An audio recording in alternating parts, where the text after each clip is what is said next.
stand up to do this. No one's ever eaten pizza online before. I'm the first. Okay. Ladies and gentlemen, there is a power in this room tonight. That's right, there is a power in this room tonight. Can you feel it? Can you feel it, sir? If you can't feel that power, Microphone, stupid motherfucker! You stupid asshole! the power of Jesus. What the fuck are you doing? Well, that's just tough titty. Can I get some more cord, please? Yes, sir. I need a little cord. So now it's Come on, Matt. It's his fault. Now it's the Zach show. He put it too close to me. Great, I'll just sit here and eat pizza. Okay, do that. Great. Dude, you fucked up my The story, Zach man. show. Hey, my story's been interrupted. Now I'm Great. talking in this I'm fake sure accent. everyone wants to see the Man, Zach show. whatever. We're never gonna get 10 million viewers this way. They want to see me eat pizza.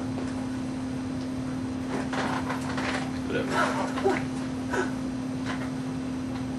Can I sit here? Can I sit here? Fuck I'll sit here. There is a power in this room tonight. If you can't feel that power, the power of Jesus, well, that's just tough titty. That's right, I said it. You're offending me. I'm a dirty mouth preacher man. But I ain't always talked like this. I ain't always been a dirty mouth Baptist.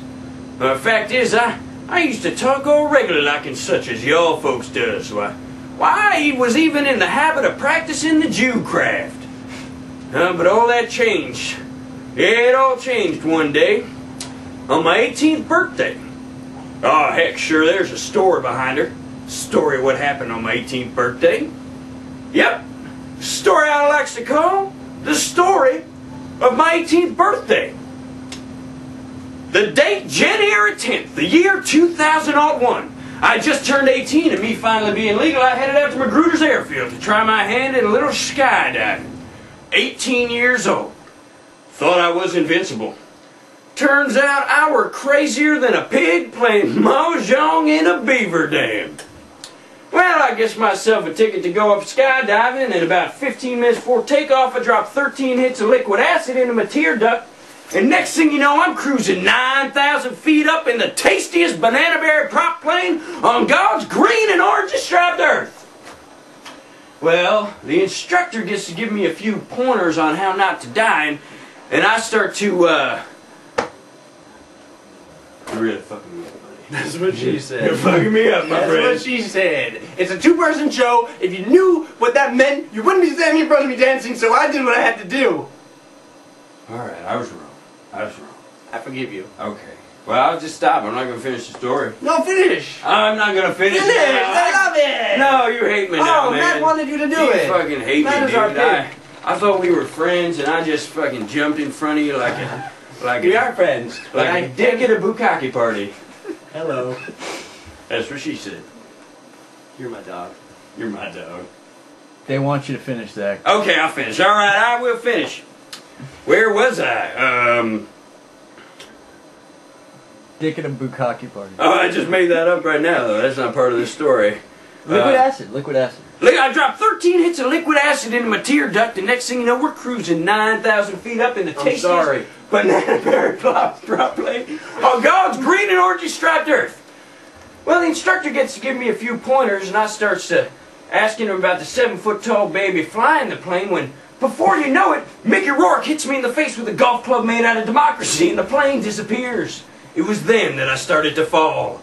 Oh, at first it were glorious, what with the sky so blue and ticklish. About halfway down, I see Scott Baio and Kirk Cameron sitting on beanbag chairs having a thumb war. I figure it's about time to pull the cord. So it does, and wouldn't you know it, not a damn thing happens. So I pull the safety cord, and again, nothing happens. Well, except in my hand here turning into a caterpillar with a top hat and a Britishy type accent, but all he do is turn to me and say, well, it appears God's bugging you again. And that weren't much help. You know, so now I'm falling fast. I'm plummeting towards the earth, you know, and I can't hear nothing but Andy Rooney doing a rendition of Moon River that would make Andy Williams roll in his grave. I mean, I'm falling fast. I'm trying to close my eyes, but they won't shut. Oh no, they're open wider than a crawdad's rectum at an emu farm. And then suddenly I see it. It's a giant figure moving on the ground. It's a person. A woman, a giant woman, and she's naked, spread-eagled on the ground. At 50 feet, I glimpse her face. Maud! It's Maud, I shout.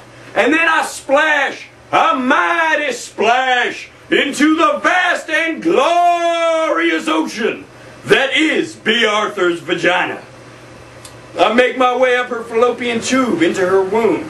I stay there for what seems like 4 minutes, and then I'm thrust outward. As I reemerge, I see the sun beam off my surrogate's aging, mannish face. Mother, I says. Just call me B, she replies. And then I black out. Well, next thing I know, I wake up on the roof of a Motel 6 in Pamshaw, Tennessee. A bottle of old granddad in one hand, a hustler in the other, wearing nothing but a diaper, a t-shirt that reads, "Free mustache rides," and a mustache. Well, I made my way home and found that I were a changed man. Or rather, I were pretty much exactly the same in every way, except I had this weird southern accent. Well, that about wraps her up. That about does her, I guess. This accent is just who I am now. I've been inside B. Arthur's vagina. It's enough to change any man, I guess.